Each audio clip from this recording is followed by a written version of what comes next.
Buenos días, es un honor para mí participar en este simposio de guías prácticas de prevención organizado por la Comisión de Docencia del Hospital Irma de Lourdes Sanetatus y estas novenas jornadas científicas que se celebran todos los años. Esta de forma virtual, evidentemente. Y me han pedido que aborde el tema de vacunas en pediatría, sobre todo las más recientes introducciones en el campo de la prevención a base de inmunizaciones. Así que voy a compartir la pantalla. Perfecto. Bueno, el tema lo he titulado Vacunas en niños. Yo trabajo para el Hospital del Niño y además soy investigador clínico. Si uno ve realmente todas las vacunas que han sido introducidas en nuestro esquema nacional de vacunación, uno pudiera quizás dividirlas de forma más general en cuanto a vacunas que previenen enfermedades virales y vacunas que previenen enfermedades bacterianas. Dentro de esas vacunas que previenen enfermedades virales, hay dos grandes grupos por ahora, que son las vacunas que utilizan todo el virus de forma completa, ya sea vivo, atenuado o inactivado, y las que utilizan subunidades de ese virión, de ese virus, en el caso, por ejemplo, de vacunas que utilizan componentes proteicos de la membrana externa o de la superficie externa del virus.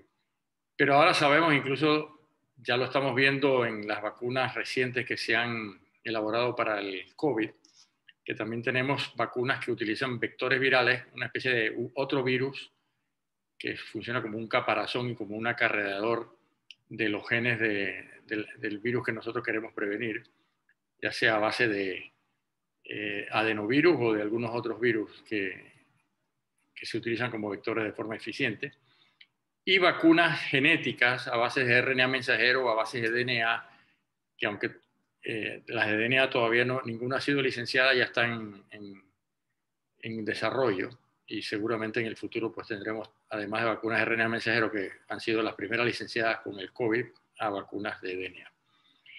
Y hay ejemplos, por ejemplo, en vacunas que utilizan todo el virus atenuado. Tenemos la vacuna de polio oral, la vacuna de fiebre amarilla, de rotavirus, la vacuna de sarampión, rubeola, parotiditis y la vacuna de varicela. Y en cuanto a vacunas que utilizan todo el virión pero que han sido inactivadas, por ejemplo, tenemos el polio inyectable, las vacunas de encefalitis, algunas vacunas iniciales contra la gripe, la vacuna de la hepatitis A y las vacunas de la rabia. Y en cuanto a subunidades de ese virus, tenemos, por ejemplo, vacunas gripales que utilizan subunidades fraccionadas del virus de la influenza, inactivado, el virus de la hepatitis B, que utiliza básicamente la proteína recombinante de superficie del virus de la hepatitis B, y el virus del papiloma humano, que utiliza una especie de partículas que semejan virus, pero que lógicamente pues simulan componentes de este virus.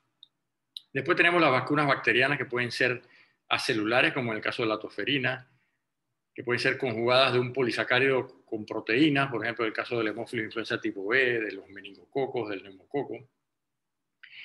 Tenemos que utilizan la célula entera, por ejemplo, las vacunas de BCG, la bacteria entera, o la vacuna de tifoidea oral. También tenemos vacunas bacterianas a base solamente de polisacáridos capsulares, por ejemplo, algunas vacunas iniciales de polisacáridos de meningococo, el Neumo 23, por ejemplo. Bacterianas que solamente utilizan proteínas de superficie, tenemos la vacuna del meningococo B, que ya está siendo empleada en muchas partes del mundo. Y vacunas bacterianas que utilizan una proteína que es el toxoide, o la toxina de esa bacteria. Tenemos el caso, por ejemplo, de la difteria y del tétanos. Definitivamente la Organización Panamericana de la Salud ha evidenciado claramente que la región de las Américas es una de las regiones más exitosas desde el punto de vista de vacunación infantil de todo el mundo. Y de hecho los programas de vacunación del programa ampliado de inmunizaciones de nuestros países realmente tienen logros importantes, ¿no? Por ejemplo, se erradicó la poliomielitis en el 94 en toda la región latinoamericana, ya se ha interrumpido la transmisión autóctona de sarampión y de rubeola, excepto en algunos países pues, por deficiencias de coberturas y por brotes en otros lugares por antivacunas, pues algunos que otros casos de brotes de sarampión se han introducido. Se ha eliminado prácticamente el tétano neonatal como un problema de salud pública. Y las vacunas que han sido introducidas más recientemente, por ejemplo, vacunas de Hemófilus tipo B, de influenza, de hepatitis A, de rotavirus, de neumococo, de papilomavirus humano y de varicela, han mostrado pues, un impacto importante en disminuir la incidencia de estas infecciones. Y además, el programa ampliado de inmunizaciones pues, se ha visto fortalecido en todos sus componentes logísticos, el manejo de vacunas, jeringuillas, cadenas de frío, capacitación y supervisión, seguridad de la vacunación, sistema de información, de movilización, de vigilancia epidemiológica, etcétera, etcétera. Y esto es más o menos una gráfica representativa por año de la introducción de vacunas a partir del 2000. Antes del 2000 realmente teníamos muy pocas vacunas, sin embargo, después del 2000, o sea, en los últimos 20 años ha habido una incorporación importante de vacunas muy útiles en salud pública.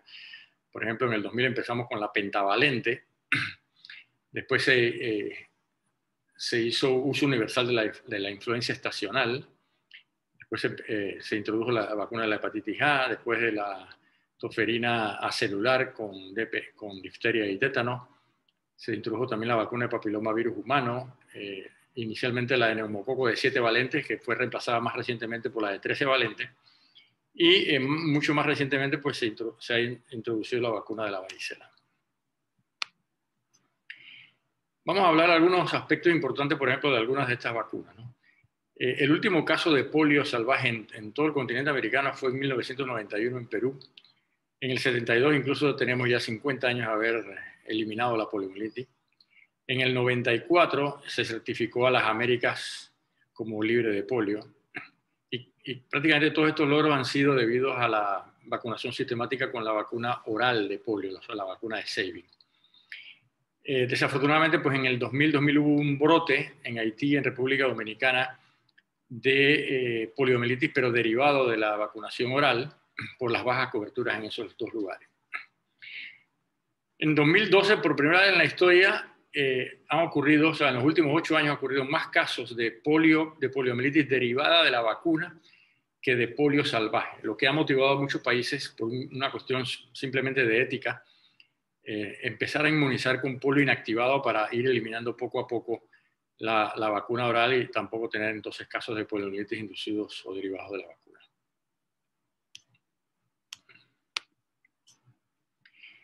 La vacuna de polio oral tipo Sabin usualmente contiene 3 cepas, el polio 1, 2 y 3. Sin embargo, a partir del 2016 todos somos conscientes de que la Organización Mundial de la Salud decidió abandonar el tipo 2 y solamente concentrarse en el 1 y el 3, porque eran básicamente los serotipos salvajes circulantes.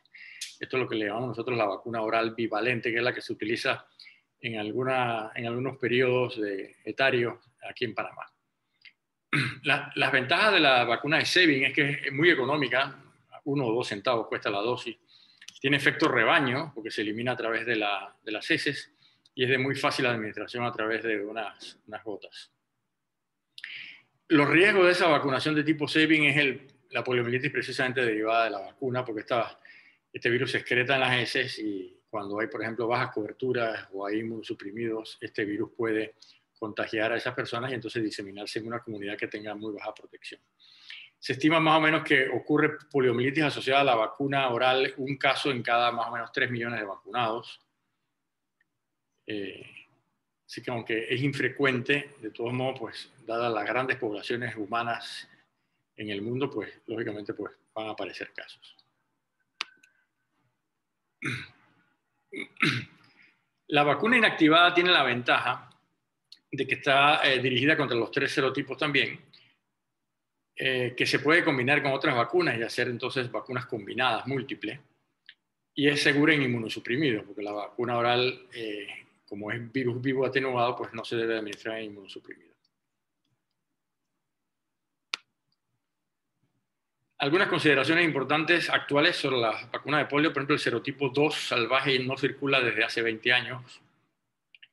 El serotipo 3, el último caso fue hace 8 años en Nigeria. Y básicamente el serotipo 1 es la cepa que está circulando en 2 o 3 países a nivel mundial solamente, Afganistán, Pakistán y recientemente en Nigeria. Para la erradicación entonces se recomienda una combinación de IPV más oral o preferiblemente solamente IPV, ¿no? Lo que pasa es que en los países pobres a veces uno tiene que recurrir a OPV por la facilidad de administración y el costo. Y a partir del 2016, como dije anteriormente, pues se ha reemplazado la trivalente oral de polio por una vacuna bivalente. La vacuna de influenza fue incluida en el país hace ya 15 años y en Panamá se coloca usualmente a finales de abril y principios de mayo, básicamente por la circulación del virus en Sudamérica, es la cepa sur, la que nosotros utilizamos para la vacunación. Y a veces hay diferencias importantes entre la cepa norte y la cepa sur, pero muchos otros años las cepas son bastante parecidas, por lo cual no es necesariamente todos los años, o no necesariamente uno tiene que vacunar 2 veces a la población panameña, porque siempre uno teme que las cepas del sur o las cepas del norte, porque Panamá es un país de mucho tráfico aéreo, pues puedan circular básicamente todo el año, en la medida en que estas cepas circulen o en el sur en mayo, junio, julio, o en el norte a partir de noviembre, diciembre, enero. Si se fijan aquí, por ejemplo, de las 4 cepas de sur o de las 4 cepas de norte de las vacunas tetravalentes, hay 2 que son idénticas y hay 2 que son parecidas y que ofrecen algo de protección cruzada. La inmunización contra influenza en el país incluye niños menores de 5 años, de 5 a 19, pero que tengan alguna condición o alguna comorbilidad de riesgo, adultos mayores a partir de los 50, embarazadas, personas con enfermedades crónicas de cualquier edad, funcionarios de salud, funcionarios de granjas avícolas, indígenas en población cautiva, y a veces se consideran algunos grupos esenciales, por ejemplo, bomberos, policías, SINAPRO, etc. La idea es tratar de inmunizar para que no haya incapacidades, pérdidas laborales, etc. Sobre todo de personal que pertenece a grupos llamados esenciales. La hexavalente es una vacuna que tiene DTP, con componente acelular de la toferina, tiene hemófilos influenza tipo B, tiene hepatitis B, tiene el polio inactivado. Y esta vacuna se empezó a utilizar aquí en Panamá en el 2014, porque antes teníamos la vacuna pentavalente que no incluía la vacuna de polio inactivada. Se ha visto una notable disminución de las meningitis por hemófilo influenza y de las neumonías a partir de la introducción de las vacunas contra el hemófilo influenza tipo B, ya sea aisladas o combinadas con pentavalente o hexavalente.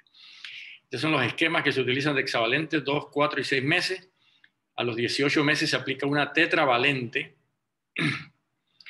y se agrega entonces la vacuna de polio oral bivalente, igual a los 4 años, solamente trivalente DPT, y la vacuna oral bivalente. El virus de la varicela es un virus, la vacuna de la varicela es hecha de virus vivo atenuado, así que está indicada la profilaxis contra la varicela en la población general y en poblaciones de riesgo y para prevenir brote. Las únicas contraindicaciones de la vacunación de la varicela es pacientes inmunosuprimidos que tengan inmunosupresión importante, embarazadas, cualquier vacuna de virus vivo está contraindicada en el embarazo, la administración conjunta de otras vacunas de virus vivo dentro del mes previo, aunque hay una vacuna que utiliza MMR, o sea, sarampión, rubiola y parotiditis, y además incluye varicela, que esa sí se puede administrar de forma concomitante. Menores de 1 año no se recomienda, pacientes con leucemia, linfoma, o pacientes que reciban radioterapia o quimioterapia.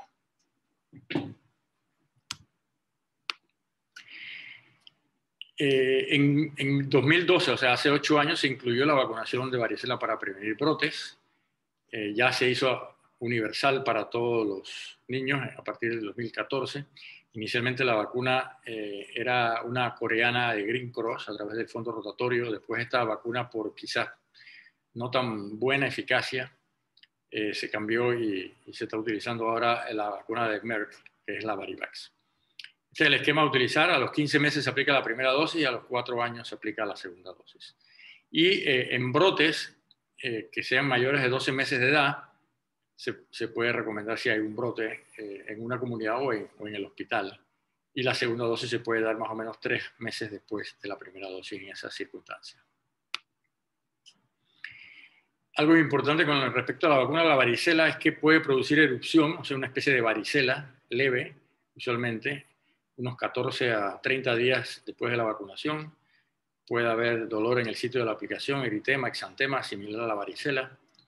No se debe administrar dentro de los primeros 5 meses después de que un niño ha recibido transfusión de sangre o plasma o cualquier inmunoglobulina porque puede haber interferencia en la generación de anticuerpos. No usar aspirina en las primeras 6 semanas después de la vacunación por el riesgo del síndrome de Reye.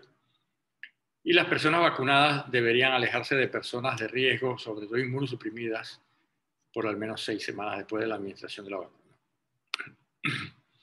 Neumococo es otra vacuna muy eficaz e impactante que se introduce en Panamá. En el 2008, o sea, hace 12 años, se incluyó la vacuna de neumo de 7 valencias, Prevenar, 7, para población de riesgo y comarcas indígenas. En el 2010, esta vacunación se amplió para tener una cobertura universal con un esquema de 3+1, o sea, 3 dosis en el primer año de vida más un refuerzo en el segundo año de vida. Y en el 2012 se cambió entonces a la vacuna que incluye 6 serotipos adicionales, que es la Prevenar 13 o el 13 valente, y se utiliza en un esquema de 2+1, 2 dosis en el primer año de vida más una dosis de refuerzo en el segundo año de vida. Estas son las indicaciones aprobadas por el Programa Ampliado de Inmunizaciones en Panamá, menores de 1 año, el esquema de 2+1, o sea, los 4 meses y después a los 12 meses el refuerzo. También se utiliza hasta los 19 años en pacientes con alguna comorbilidad importante. Ahí solamente se emplea una dosis. Los mayores de 60 también una dosis. Funcionarios de salud, una dosis. Y aunque para prematuros se recomienda un esquema de 3+1, en la práctica común realmente se mantiene este esquema de 2+1 y no se ha visto que haya detrimento de la inmunidad de estos pacientes.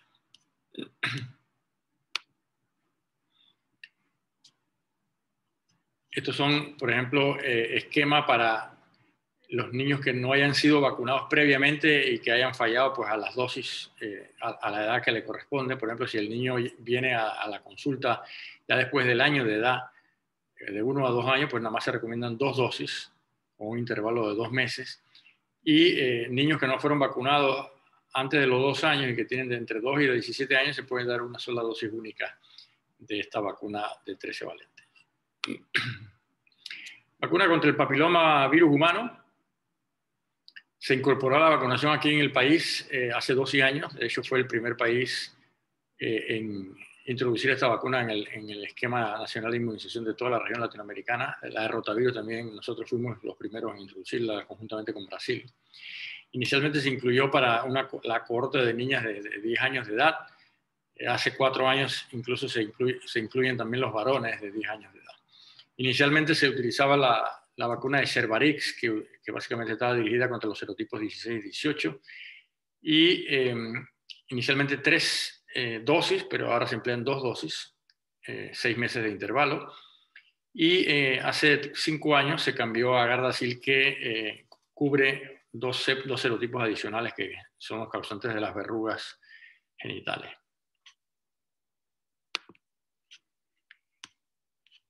Siempre pues, ha habido un poco de reticencia en algunos grupos por utilizar la vacuna de HPV, por básicamente noticias falsas o algunas reticencias ideológicas y de eventos adversos relevantes. Sin embargo, en Panamá realmente, a pesar de millones ya de dosis que se han administrado en estos 12 años, no solamente se han reportado eventos como fiebre y ansiedad. Por ejemplo, en el sistema VAERS, el sistema de vigilancia del CDC, que se incluyen todos los reportes adversos de la vacunación con más de 50 millones de dosis distribuidas. El principal reporte ha sido básicamente desmayo, sobre todo en adolescentes mujeres. Y no se ha encontrado un incremento de trombosis venosa profunda, de Guillain-Barré, de accidentes cerebrovasculares o de alguna condición autoinmune. La vacuna de DPT con el componente celular se incluyó en el 2008. Está aprobada para uso en población adolescente y adulta también. Se utiliza para refuerzo para escolares de 10 años. Para embarazadas en el tercer trimestre también se recomienda, o en puerperio. Para los cuidadores del bebé, para el efecto ese de capullo, de protección del entorno. Y también se recomienda para funcionarios de salud. Permite proteger a los recién nacidos y a los niños de esta terrible enfermedad. La vacuna de la hepatitis A es una vacuna de virus inactivado. Se introdujo en Panamá hace 13 años, en el 2007. Las dosis recomendadas son a los 12 meses, una dosis, pero se puede aplicar también hasta los 18 años de edad.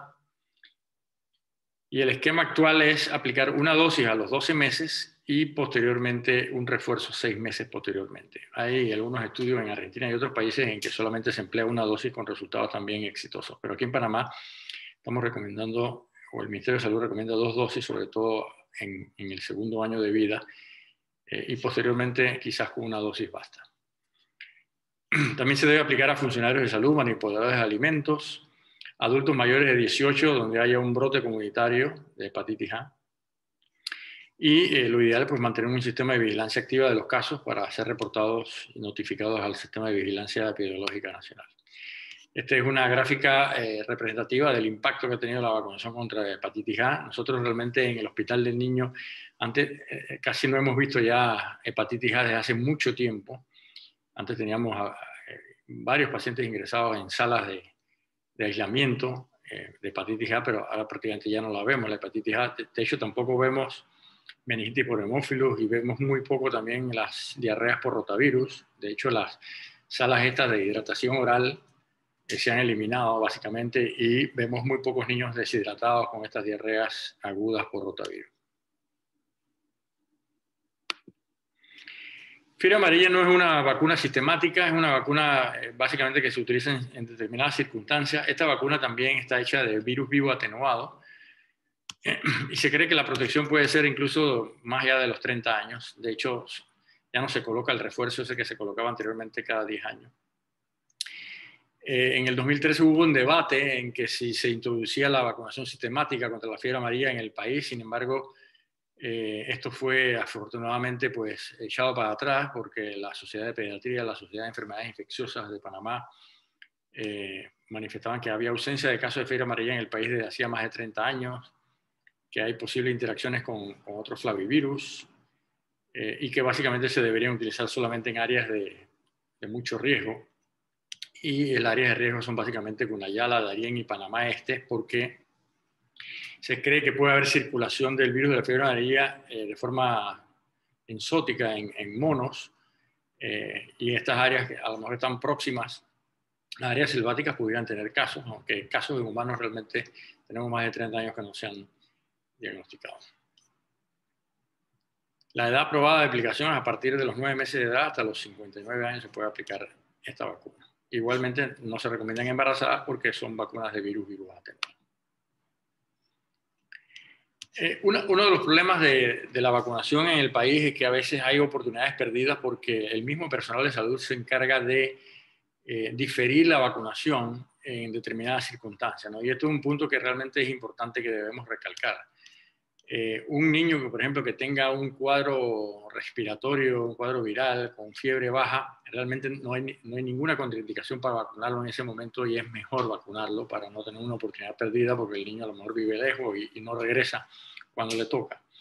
Solamente si tiene una enfermedad aguda, moderada o grave, con alta fiebre, uno puede demorar un poco la vacunación hasta que se recupere. Pero más que nada para que los eventos adversos de la vacuna pues no se confundan con los síntomas de la enfermedad. La única contraindicación, y la he puesto en roja básicamente de las vacunas pediátricas, es que haya anafilaxia, una reacción anafiláctica a la vacunación previa con esa misma vacuna, ¿no? Entonces ahí sí hay una contraindicación absoluta, pero en situaciones incluso de mucho riesgo, se prefiere incluso pues tener una valoración por un alergólogo para ver si desensibiliza a ese niño y vacunar en un recinto hospitalario que tenga medidas de reanimación. La anafilaxia al huevo solamente está contraindicada en la vacuna de frente a la fiebre amarilla porque esta vacuna tiene proteínas de huevo en cantidades que pudieran ser un poco más altas de las usuales. La vacuna de influenza también puede tener proteínas de huevo porque se crece en embrión de pollo y básicamente si la reacción fue leve pues se puede aplicar, si fue moderada, severa, nuevamente lo mismo aplicar en un centro hospitalario. Las vacunas de sarampión, rubiola, paperas, no hay contraindicación para ponerla, pero se preferiblemente vacunar en un centro de salud. Y hay algunas vacunas, sobre todo vacunas ya quizá un poco más veteranas, de influenza, en que había anafilaxia a la gelatina, al látex y a la gelatina, ¿no? Aquí, por ejemplo, la vacuna de Varivax, de la varicela, pues sí pudiera tener este tipo de problemas. Otro de los puntos importantes es que si un niño recibe inmunoglobulinas o sangre, uno debe tener cuidado con la inmunogenicidad de ciertas vacunas, ¿no? Por ejemplo, si se aplica inmunoglobulina de prevención de sarampión, de varicela o síndrome de Kawasaki, uno debe diferir la vacunación contra el sarampión o la sarampión, papera y rubiola.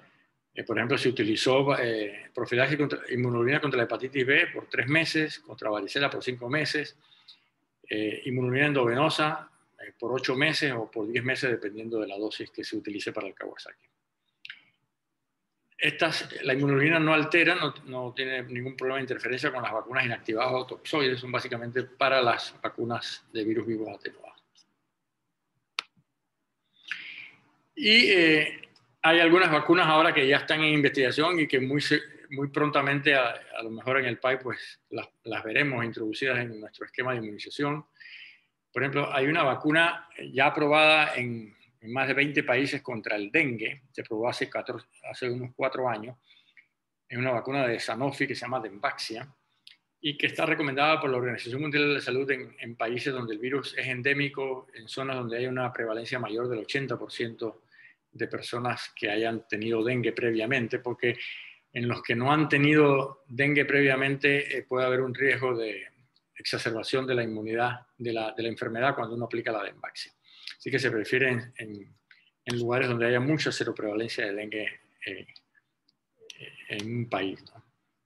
En Panamá todavía no tiene licencia comercial precisamente por ese fenómeno de exacerbación, pero hay otras vacunas que parece ser que no tienen ese problema de exacerbación. Por ejemplo, una vacuna de Takeda que precisamente la hemos estudiado en Panamá en 3.000 niños con resultados bastante buenos, y una vacuna del NIH con el laboratorio Butantan de Brasil que también está en estudios de fase 3. Así que algunas de estas vacunas quizás vayan a entrar prontamente en Panamá para la prevención del dengue. También hay vacunas en desarrollo contra bacterias como el Streptococcus grupo A, el Agalactiae en neonatos, el Staphylococcus aureus, y vacunas contra incluso enfermedades como la diabetes o como el cáncer, o para detener adicciones. Ya se está trabajando bastante en vacunas contra otro tipo de enfermedades. Vacunas también contra el virus respiratorio sincicial ya están en desarrollo. De hecho, nosotros ya estamos participando en estudios de fase 2 y muy prontamente vamos a iniciar estudios de fase 3. Sería realmente fascinante tener vacunas contra el virus respiratorio sincicial, que es la principal causa de mortalidad en niños pequeños en nuestro país. Y bueno, ya tenemos entonces incluso la introducción de vacunas contra el COVID, contra el SARS, contra el coronavirus SARS-CoV-2. Y ya todos ustedes están al tanto de estas, pero que todavía no tienen aprobación para uso pediátrico en menores de 16 años porque se están haciendo los estudios en este momento. Bueno, este es el esquema, todos lo conocemos, el esquema de vacunación de Panamá, según los grupos de edad. Todos ustedes lo deben tener pues en sus escritorios.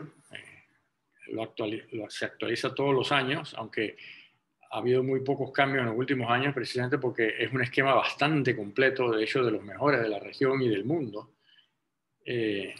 pero que incluye pues todas las vacunas que acabamos de mencionar, ¿no? Y que aquí en rojo he puesto la de varicela porque en este, como es de reciente introducción, todavía no había sido incluida en este cuadro que está desde el 2019. Muchas gracias por tu atención, espero que haya sido de utilidad la charla y con gusto pues cualquier cosa me pueden contactar para alguna pregunta adicional. Gracias.